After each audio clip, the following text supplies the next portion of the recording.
For me, I would say the top three coins for Luno will be.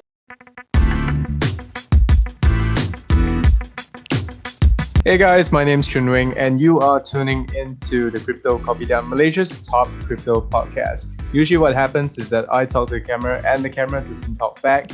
But today, I've got a few friends, including, as per usual, KC, and also someone who is totally killing it in the crypto lifestyle market. So, KC, who do we have with us today? Well, today this guest is actually a long time friend of mine. I know him through I start buying some interesting thing that is crypto related, like t-shirts and stuff, and also hardware wallet right here. I actually bought it all from this friend. So this friend is called Arravind, and hey, welcome Arravind. Hi guys. Thank you for having me. Arravind is not just the co-founder of CryptoBilis, but is also a co-founder of another company called Fetch, which is the parent company for CryptoBilis. Arravind, welcome to the Crypto Kopitiam. Happy to have you here, and congratulations on being featured by the Welcome Post. And thank you so much for the crypto t-shirt, by the way. Ethereum all the way. Not financial advice, by the way. Anyway, before we touch on any other topics though, let's start from the top. The first question that we usually ask everyone is, how did you stumble upon crypto? Okay, right. Yeah. So this is a very interesting topic because, for me, how I started in crypto is something very different. Back in 2015, things were not going really bad. Was not going really good. So, when things are not going right, you go and look for friends who owes you money, and, you go and hunt down your friends and so on. And, most of them paid me in cash, but one individual decided to pay me in Bitcoin. All right. So he set up a blockchain wallet for me, and he transferred some Bitcoins into my blockchain wallet. So where most of the people start their crypto journey by buying Bitcoin, I started my journey by trying how to sell the Bitcoin to get my money back. All right. So yeah, so it's completely the other way around. So that's when I started, going in depth, trying to research and how to sell my Bitcoin and how to, get back my money. And that's when I stumbled across a company called BitX. All right. Right. Now known as Luno. All right. Oh. So back then, Luno was known as BitX, and so that was one of the first exchanges that was operating in Malaysia. Luno and Zappo at that time. So little did I know it was a very lonely journey back then because, when you ask your friends about crypto, and this was back in 2015, when you ask your friends about crypto, nobody knows. And, I was trying to get help anywhere I can so that I can sell off my crypto and get back my money. All right. So this is what happened, when I started going into Reddit, I started reading up a lot and finding ways to sell my crypto. All right. So along the way, little did I know that I will be starting to run my own Bitcoin node. At the end of the day, I had a few Ethereums with me, and that's how the journey started. So it started by me myself exploring So yes, I am in for the tech. Well, Arvin, I have one question for you. Yes, Like you say, he returned you money. No, he returned you back the money via Bitcoin. Yes, correct. That time Bitcoin is still in a very low price. So Yes, correct. I guess that Bitcoin amount is decent. I just want to it's know. Substantial now. Yes, correct. Do you actually sell that Bitcoin?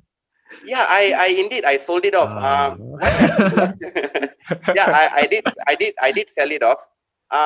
Because I accepted the Bitcoin because I was afraid that I'm not going to see him again and I'm not going to get my money. So I just accepted anything that, he threw at me. So yeah, that led me to my entire career being in crypto now. Wow, that's crazy though. I Yeah, mean, it's like yeah. you're actually in it for the tech, so you're probably like one of the first few people that I know who is like legit in it for the tech. I mean, but okay, but how long have you been in the space? Like, I guess professionally and things like that. And before, and how long were you in it as sort of like a hobbyist first? Yeah, I think because you mentioned that you were in it for the tech, maybe you set up your Bitcoin node. Yes. At first, right? And then slowly, then like, how long before you start thinking, oh, you know what, I can turn this into like a business kind of thing? Okay, the thing is, because my background is engineering, so I'm an electronics engineer. So I didn't have to go through a lot of research before I started hashing, and you started creating your own keys through entropies, and I started doing a lot of these things, and this was back in 2015, 2016. All right, when I really started getting in depth, and little did I know I'll be starting to advocate about it, talking to my friends about it. It was challenging back then, but yeah, eventually you can see it's becoming more rampant now. So 5 years, I would say 5 to 6 years. Yeah. And how different was I would say like the landscape back then and now? I mean, nowadays, everyone is like a Bitcoin guru, right? So Okay. yeah, so like how different is it now and back then? I'm sure there were a lot more people saying that it's a scam and things like that. Yeah, I think because back then, there were not many scams going around, because it's a fairly new space back then. Especially you see things which are different. I feel that everybody in crypto, they go through a journey. All right, so not necessarily people who have been in crypto back then are rich today, because there's this journey that people go through. When you start by getting excited, you start exploring, and then you end up burning your fingers a little bit here and there, and then you get involved in the wrong things. Of course, these are all part of learning. So yeah, after you go through that phase, that's when you start maturing in the industry, and then maybe along the way, you have your calling to start serving in the industry. So that's what I found, in what I'm doing. Cool. Okay. So Arvin, so I want to ask, like, in this space, I saw a lot of people. They build exchanges. They build project on crypto, project on DeFi and stuff. But what you build is a different thing. You build a lifestyle store Okay. for crypto. All right. So I want to ask why you actually build a lifestyle store instead of other businesses. Like, what inspired you to build this Okay. CryptoBilis and So what happened was, so this is an interesting story, because what happened back in 2018, I got together with two of my close friends, and then we decided, we wanted to start something. And the first thing that came to our mind was, buying and selling Bitcoin in 2018-19 was not easy at that time, even in 2018 to 19. So we decided to build a brokerage system. All right. So that's where we started off with a company called Fetch. Okay. So like how Grab, inspired by Grab, Fetch fetches your Bitcoin for you. All right. Okay. So we started with a company Fetch, and me and my two other partners. So my role was raising money for the company. My other partner is actually involved in running the operations. My other partner is in tech. And then we started developing the entire brokerage system in-house. All right. So it started there, and then we started expanding to Singapore. We went to Brunei. And in fact, we got a conditional approval to operate in Brunei. Unfortunately, in Malaysia, our business model did not fit any of the framework that they had, that they had laid out. So we had multiple engagement with security commissions, Bank Negara, and tried to move forward with this model, but it was a bit challenging. So we pivoted to payments. So Fetch system has been converted entirely into a payment system. So what better way to pilot a payment system without having your own store? So the entire CryptoBilis was set up to actually pilot our payment system, because most of our clients were corporate, and we set up payment gateways for businesses who wants to accept crypto. And of course, having CryptoBilis, it's something which is very, very different, because what we intend to do is we want to empower the people in the crypto space. All right, exactly like how Nike empowers the athletes. So it's a very new technology, and the things that we come up with, merchandises, to hardware wallets, we are also coming out with POS systems, payment systems. So these are all to complete that entire ecosystem and to make this technology fit into people's day-to-day life. Yeah, so a crazy thing that I learned about CryptoBilis is that right now, right, about 30% of your transactions are actually in crypto. It's probably not a big deal for a lot of people, but from a business perspective, right, that takes a lot of trust and courage in the system. And I'm pretty sure that a lot of people might say that that action might be reckless or something like that. But what do you say to people that disagree with you on this? Okay, what I feel is trust is something that actually takes time. All right. And crypto is basically something that requires getting used to. But like for us, for people like me, I'm all in crypto. And, I don't see that many people will disagree with what we are doing, because it's willing buyer, willing seller at the end of the day. But, we are seeing adoption of crypto being accepted in businesses is being a bit more rampant in the past couple of years. And, we somehow want to inspire and lead the industries in this direction. Yeah, so this is where our expertise are. So mainly it's on payments and, and accepting crypto as part of your payment. So yes, 30% was the amount that we used to receive in probably March or April when you read the article on Vulcan Post. But it's also very subjected to the market condition. All right. So in a bull market, of course, we receive more on crypto. But on the bear market, we receive most of our payments in fiat. So it's this and that.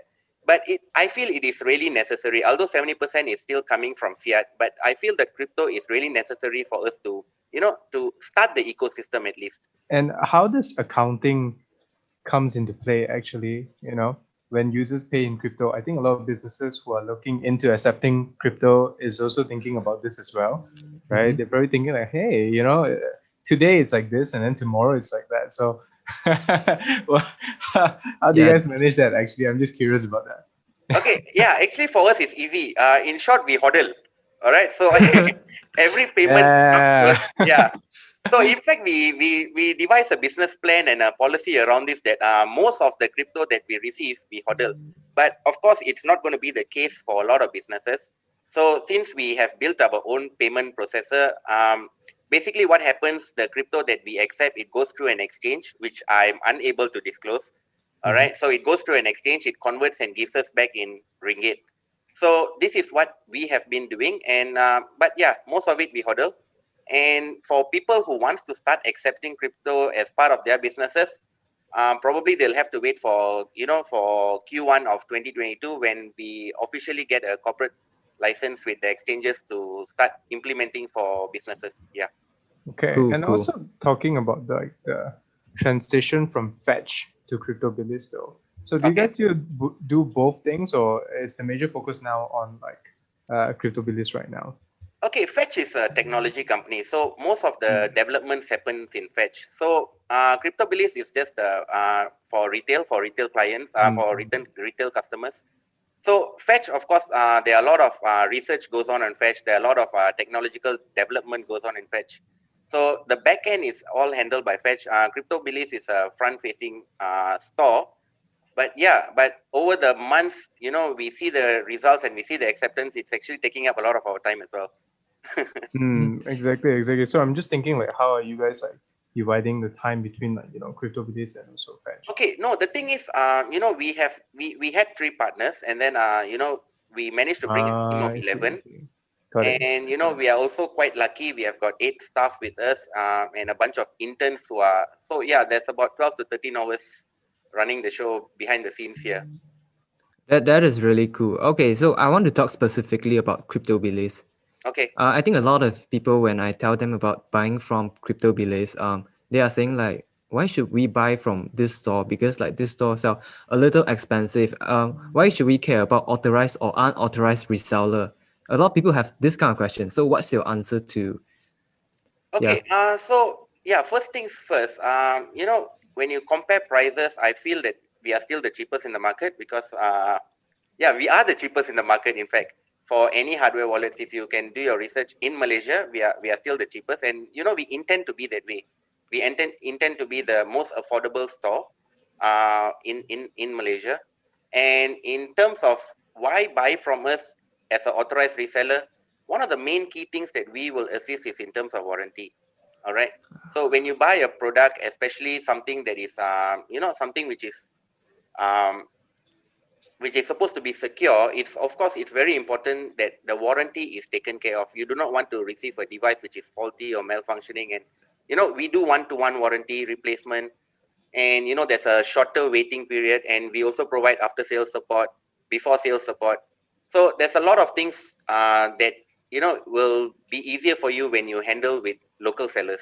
Yeah, and I think a lot of people really kind of don't take it seriously enough when they buy unauthorized, buy from unauthorized resellers, but you need to realize that you're putting your money inside there, and Yeah, anyone could hack that money. yeah, And so this is the case yeah, for me. Yeah. So this guy, some guy actually sent me like when I tell him to buy from authorized seller, he sent me some screenshot on some, I don't know, it's kind of like Facebook ads and then like selling DM for this Trezor and then it's really cheap. And I was like, okay, this looks really shady. yeah, and I think like one of the more common scams is that they would actually just leave like these ledgers or trezors or whatever outside of your house, and then you can just stick it in, and then you think that it's like a free crypto wallet or something like that, and then once you use it, it's gone, right? Okay, when you talk about ledger, it is perfectly safe. So let me state that. All right, it is perfectly safe. Even to use a second-hand ledger, it is perfectly safe. All right, because the ledger device cannot be tampered. Ledger devices is not a device that is standalone. It works together with Ledger Live.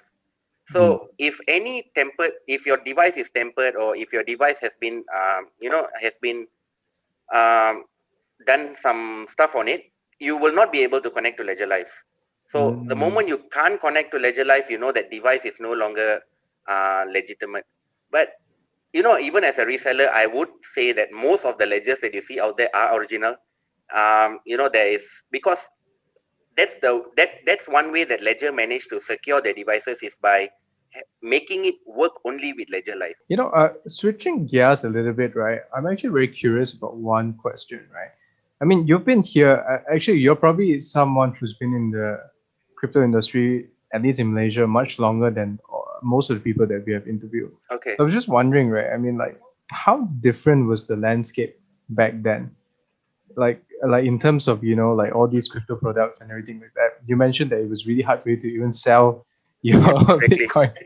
So, and how do people feel about the general feel of crypto nowadays? Is this the exact same as what it was in 2015, or not at all? Or things have changed like 180 degrees?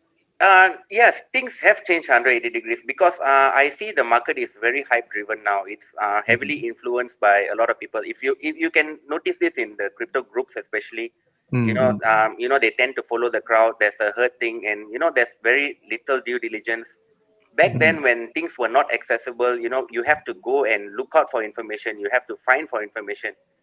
You don't get information given to you by friends. So most of the research is something that you will be doing by yourself, and a lot of due diligence will be done.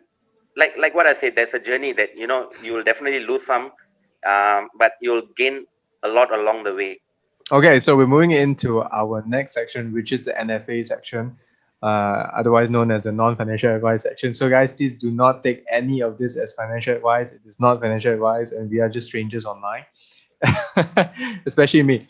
But okay, all right. So Arravind, I have this question. I think if you look at our YouTube analytics, right, the part that spikes the most, right, is usually like, okay, what is the top 3 coins or top 5 coins for Luno? So. Okay. What are the top 3 coins from Luno for yourself? Okay. For me, I would say the top 3 coins for Luno will be XRP, Litecoin, and Bitcoin Cash. Now, let me tell you why. All right. Wow. Okay. That is so different from the norm. That is crazy. Okay, so I'll tell you why. Okay. Because we are pro payments. Okay. Okay. Bitcoin is a store of value, the way I see it. All right. So Bitcoin is for you to not use as payment, because I bought this pouch for 0.2 Bitcoins. Right. Okay. So it's currently worth a lot. Yeah. So Bitcoin is mainly for a store of value. Ethereum is for you to to run your processes, and it's basically a Turing machine. But Litecoin, XRP, and Bitcoin Cash are made specifically for payments. So if there were to be an economy and there were to be use cases for the general public, I would believe that these 3 coins have got a strong potential of use cases. But I'm not saying whether if it's going to be bullish or bearish. I'm not giving any investment advice. But I would say that these coins are the ultimate coins made for payments. So you don't have much waiting time, and you don't have your confirmation time is short, and the transactions are lighter. So you have all these factors that actually makes this coin my favorites. Yeah, about this, then I have one question. Do you guys ever receive crypto payment from these three coins? Yes. We receive mainly in Litecoin. Oh, Okay, Litecoin. yeah, we mainly receive our payments in Litecoin. To be frank with you, until today, I think we only receive about 3 or 4 payments in Bitcoin. So mainly has been Litecoin, Dogecoin, okay, Litecoin, Dogecoin. But I would say the Bitcoin cash community in Malaysia is quite small. So those are very few. But our major transactions are coming from Ripple, Litecoin, and Dogecoin. Yeah, I'm seeing a pattern here for you as a person, and also like for your philosophy. It seems that you are very much inclined towards the public. You really like things that are used mostly by the people and things like that. And Yep. you're really passionate about the payment aspect of things because of that. At least that's what I'm seeing. Okay, guys. So right now we're moving into the snap reaction. It's been a really long time since we do this. So what snap reaction is basically we will say 5 coins, and our guess we will just give direction within 1 or 2 seconds. So are you ready, Arvin? Yes, I am. Okay, in 3, 2, 1. Cardano. Yes. Safe Moon, Nope. Dogecoin. Awesome. Shiba, Solana. Fantastic. Oh, you actually like Solana a lot, man. Yeah. Why? I think it's quite cool.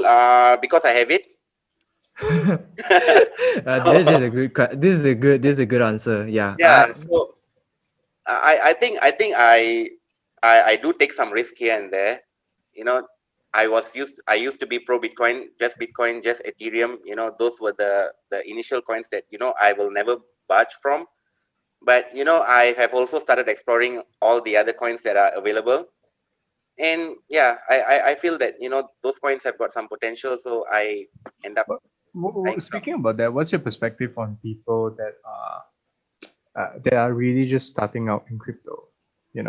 And like what would you tell them to smooth out the journey for them, right? I mean, you have personally met a lot of people. I think you were in touch. You are in a unique position where you have met a lot of people that have just started in crypto, Okay. right? Yeah. So what would you tell them? Right. I think there's nothing much that you can tell them, because everybody knows the information is all out there, to do your due diligence and all that. So, but people are looking for shortcuts. They look for the fastest way to to make quick money, and for quick capital gain and so on. So I think that what bring me back to the journey that I was explaining. I think people have to go through it. They have to go through this, whatever that we went through. But of course, we can make the journey a little bit easier for them. But what I would say for the in Malaysia, for the ecosystem in Malaysia per se, I think there are a lot of good players out there. I think there are a lot of companies who are who are serving the market. So more collaboration from them, and to bring the market and to bring the herd towards the right direction, I think it is very, very necessary. So we are also open for collaborations. Yeah. So those kind of things, we want to work together and channel this to the right direction. I see. I see. That's amazing. That's Yeah, so before we end this podcast, right, normally we have our guests to explain one thing, like one word, uh, in the crypto space that is used in the simplest form, like explain like I'm five to all our audience. But for you, right, we don't really have one word for you to explain, but we have two. We want you to explain cold wallet and hot wallet. Right. Cold wallet and hot wallet. So the simplest way I would say the difference between cold wallet and hot wallet is hot wallet is connected to the internet and cold wallet is not connected to the internet. So that is the simplest explanation.